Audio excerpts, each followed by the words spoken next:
De tribos fantasmas do Ártico a xamãs que observam o espaço e cidades nas nuvens, conheça as tribos mais inacreditáveis da Terra. No extremo norte da Austrália, existe uma terra onde tradições ancestrais perduram como se o tempo mal as tivesse tocado. A terra de Arnhem abriga algumas das culturas contínuas mais antigas da Terra. Os aborígenes daqui são os guardiões do tempo do sonho, um sistema de crenças rico e poderoso, que explica a criação do mundo, da Terra e de tudo o que anda, nada ou voa. Suas histórias não são apenas mitos para eles. São mapas vivos. Cada rocha, árvore e rio carregam um significado. Caminhos escavados no solo há milhares de anos ainda guiam seus movimentos hoje. Algumas pinturas encontradas nas paredes das cavernas aqui têm mais de 20 mil anos. E os moradores locais ainda sabem o significado de cada figura. Eles não veem essas obras de arte como história antiga, elas fazem parte de seu cotidiano. O povo da terra de Arnhem vive profundamente conectado com a natureza. Eles caçam com lanças artesanais, pescam usando métodos tradicionais e coletam alimentos da mata em paisagens que a maioria dos forasteiros chamaria de agrestes. Em vez disso, eles a veem como abundante. Cada planta e animal se encaixa perfeitamente em seu modo de vida. Uma das vistas mais incríveis são as danças cerimoniais. Vestidos com impressionantes pinturas corporais e penas, eles se movem com um ritmo que parece primitivo e incrivelmente gracioso. As danças recontam histórias antigas, transmitindo conhecimento através das gerações sem uma única palavra escrita. Na terra de Arnhem, a história respira em cada batida do coração. Longe das antigas pinturas rupestres da Austrália, nas profundezas das colinas acidentadas do Sudão, vive uma comunidade que trata o corpo como uma tela viva. O povo Nuba é famoso por suas impressionantes artes corporais e lendárias lutas de luta livre. Cobertos da cabeça aos pés com pigmentos de terra branca, amarela ou vermelha, eles se transformam em obras de arte ambulantes. Cada espiral e padrão conta uma história de família, terra ou força pessoal.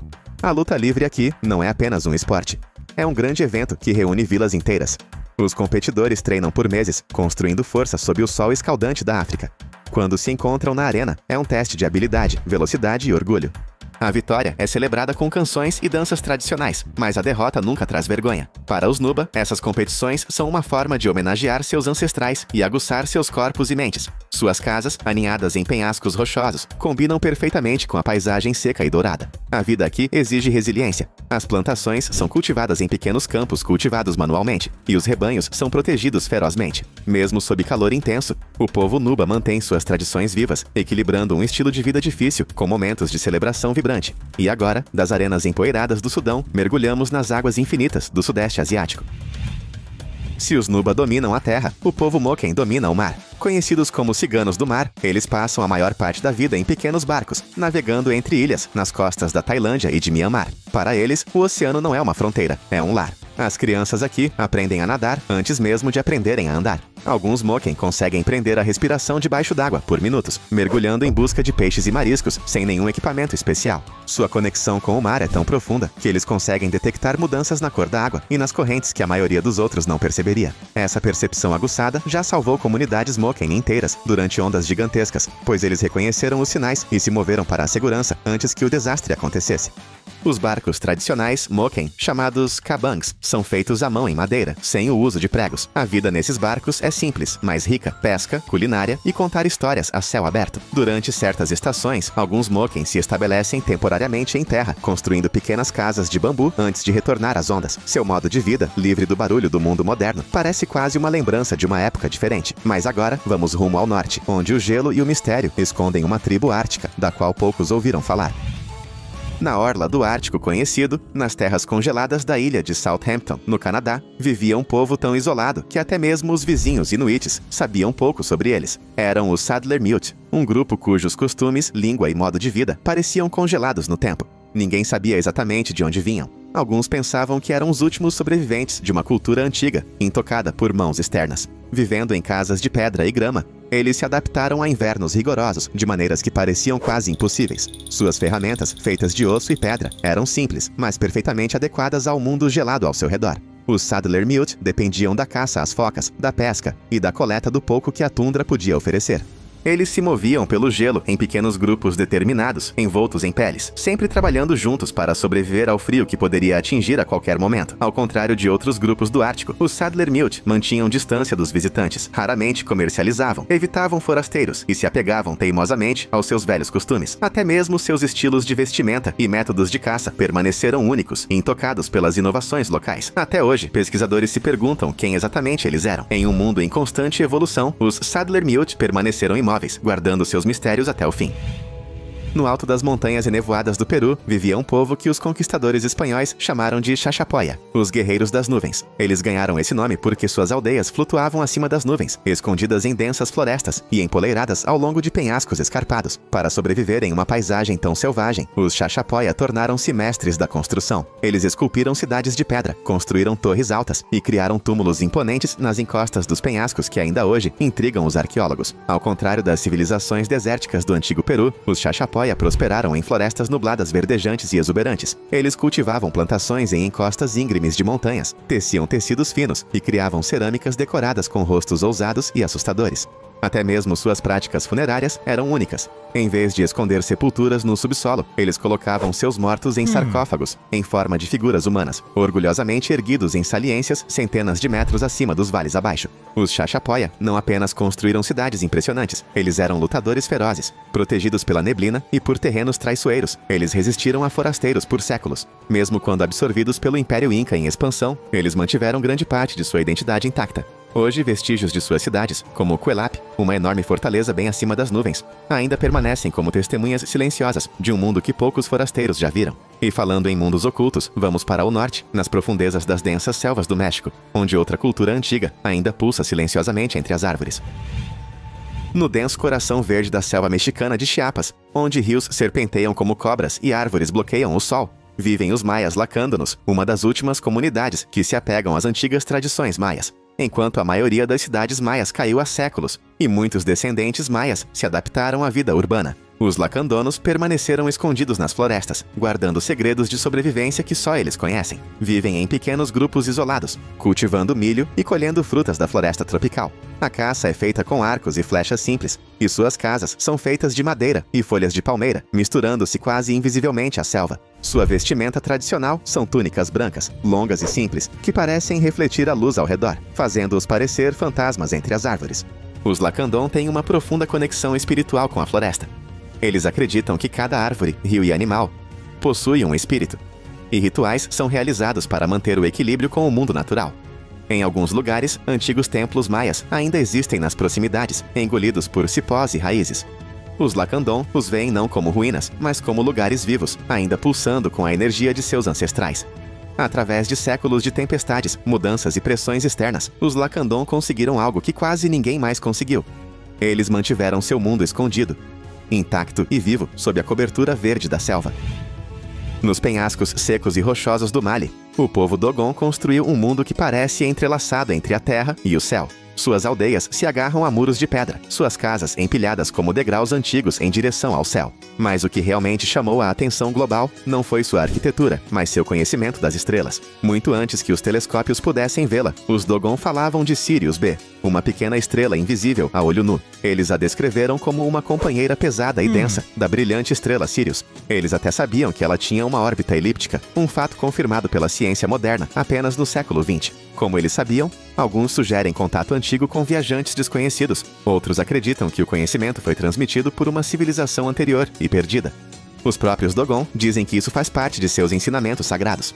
Além das estrelas, sua vida cotidiana é igualmente fascinante.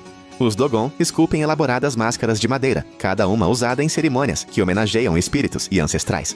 Suas danças mascaradas unem aldeias inteiras, com o movimento e as cores, recontando histórias mais antigas que a memória. Cultivando painço em solo rochoso, eles extraem vida de uma das paisagens mais áridas da Terra, assim como extraem significados ocultos do céu. Agora deixamos os penhascos secos para trás e descemos para uma das selvas mais selvagens do mundo, onde as casas praticamente não tocam o chão. Nas profundezas das florestas tropicais de Papua Nova Guiné vive uma tribo que construiu seu mundo inteiro bem acima do solo da selva. O povo Korowai é famoso por viver em enormes casas na árvore, algumas a mais de 27 metros do solo. Essas casas imponentes os mantêm a salvo de enchentes, animais e, segundo antigas crenças, de espíritos perigosos que vagam abaixo. Cada casa na árvore é uma obra-prima da engenharia, sem um único prego ou peça de metal. Feitas de galhos, cipós e folhas de palmeira-sago, são construídas quase inteiramente à mão. As famílias sobem rapidamente em postes entalhados para chegar às suas casas, equilibrando-se com uma facilidade que parece impossível para quem está de fora. A vida entre as copas das árvores significa ver o mundo de um ângulo diferente. A selva como um mar verde sem fim, estendendo-se além do horizonte. Os Korowai cultivam bananas e sagu, caçam com arco e flecha e pescam em rios lamacentos, utilizando habilidades transmitidas por gerações. Contar histórias é vital, com mitos sobre os espíritos da floresta, guiando seu cotidiano. Apesar do isolamento, os Korowai se adaptaram rapidamente a certas influências externas, equilibrando costumes ancestrais com mudanças cuidadosamente selecionadas. Bem acima do solo, cercados por um verde infinito, os Korowai provam que, às vezes, a sobrevivência depende de pensar verticalmente, não apenas para a frente. Em um dos vales mais remotos do Ártico, uma equipe de cientistas fez uma descoberta que surpreendeu o mundo. Sob camadas de gelo antigo, eles encontraram os restos do que parece ser uma migração massiva. Milhares de figuras congeladas em movimento. Próximos a eles, artefatos e esculturas estranhos retratam guerreiros ferozes, com feições marcantes e marcas corporais elaboradas, completamente diferentes de qualquer cultura ártica conhecida. A análise genética sugere um ramo da humanidade há muito perdido, levantando mais perguntas do que respostas. Quem eram eles e como uma civilização inteira desapareceu sem deixar vestígios? Ainda não se sabe. Na cidade sagrada de Varanasi, na Índia, às margens das águas calmas do rio Ganges, vive um grupo cujo estilo de vida desafia quase todas as ideias de conforto e medo. São os monges Agori, místicos que buscam a pureza, enfrentando as coisas das quais a maioria das pessoas foge. Onde outros veem decadência e escuridão, os Agori veem um caminho para a iluminação. Suas práticas baseiam-se na crença de que tudo no mundo, por mais desconfortável que seja, faz parte do divino. Em vez de se afastarem do que é considerado impuro, eles o abraçam plenamente. Vivem entre antigas margens de rios. Meditam em locais isolados.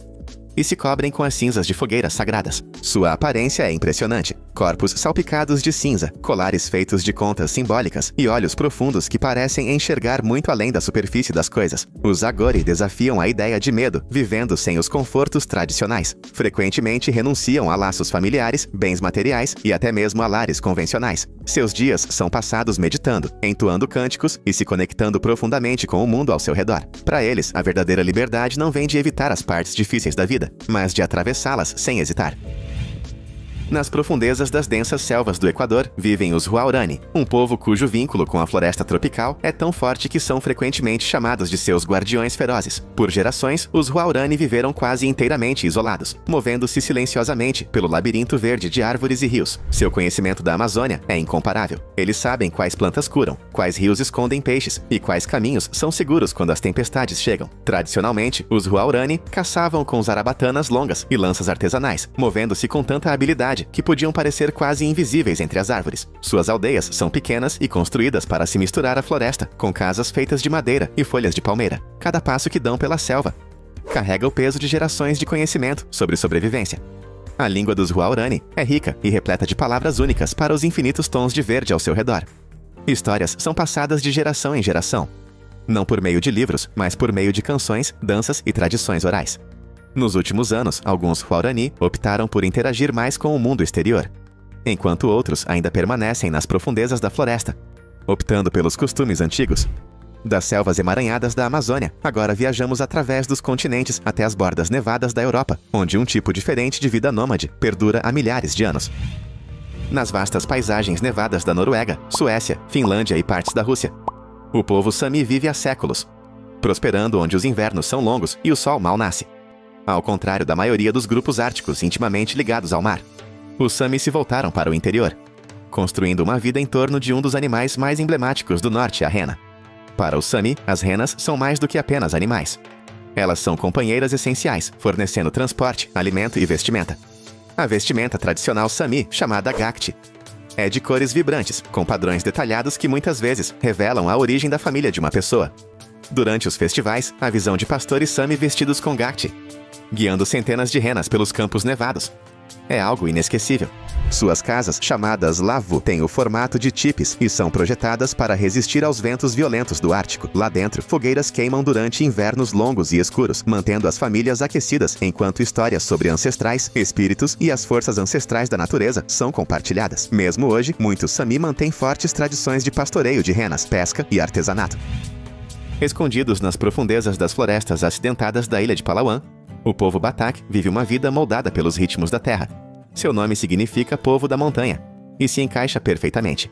Eles estão entre os menores e mais antigos grupos indígenas das Filipinas, com tradições que remontam a milhares de anos. Os Batak sobrevivem misturando caça, coleta e agricultura de maneiras que parecem quase invisíveis para os estrangeiros. Eles sabem qual casca de árvore pode curar uma febre, onde os rios oferecem a melhor pesca, e como se mover silenciosamente pela selva densa, sem perturbar a vida mais profunda da floresta.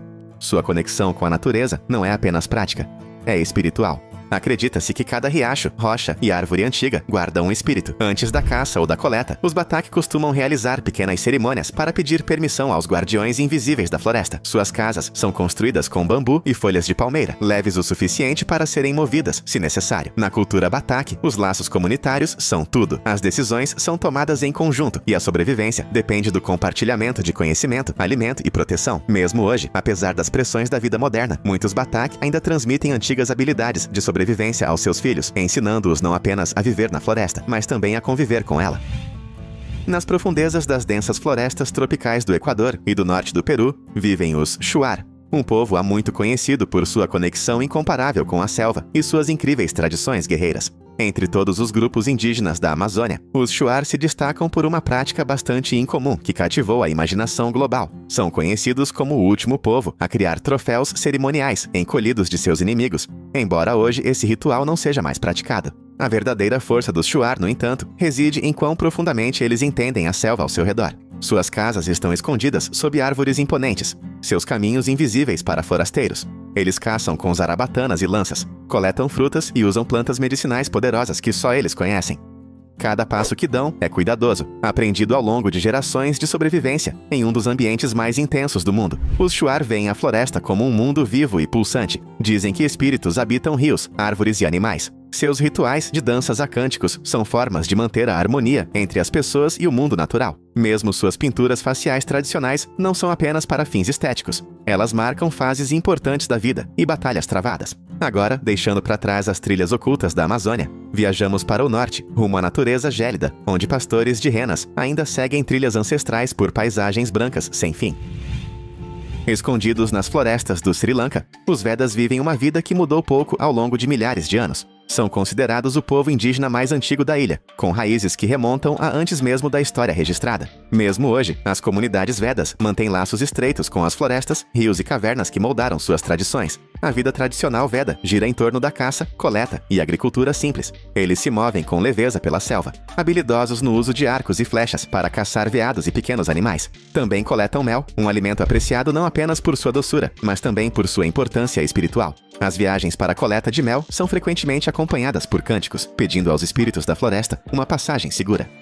Suas casas são simples, mas perfeitamente adaptadas ao ambiente. Cabanas simples feitas de madeira e folhas, oferecendo abrigo durante as fortes chuvas da ilha. A língua dos Vedas já foi inteiramente deles, embora hoje muitos falem singalês, embora ainda se apeguem a palavras e expressões antigas. Contar histórias continua sendo essencial. Em volta das fogueiras noturnas, os anciãos transmitem os mitos da criação, os feitos de grandes ancestrais e lições sobre como viver com respeito à natureza. Os Vedas mostram que sobreviver não é apenas lutar contra a natureza selvagem, mas sim viver como parte dela. Nas profundezas do coração denso e verde da Amazônia, o povo Yanomami vive quase totalmente isolado do mundo moderno. Atravessando as fronteiras do Brasil e da Venezuela, eles consideram a floresta tropical seu lar há séculos. Suas aldeias, chamadas chabonos, são enormes estruturas comunitárias construídas com madeira e folhas de palmeira, abrigando dezenas de famílias sob o mesmo teto.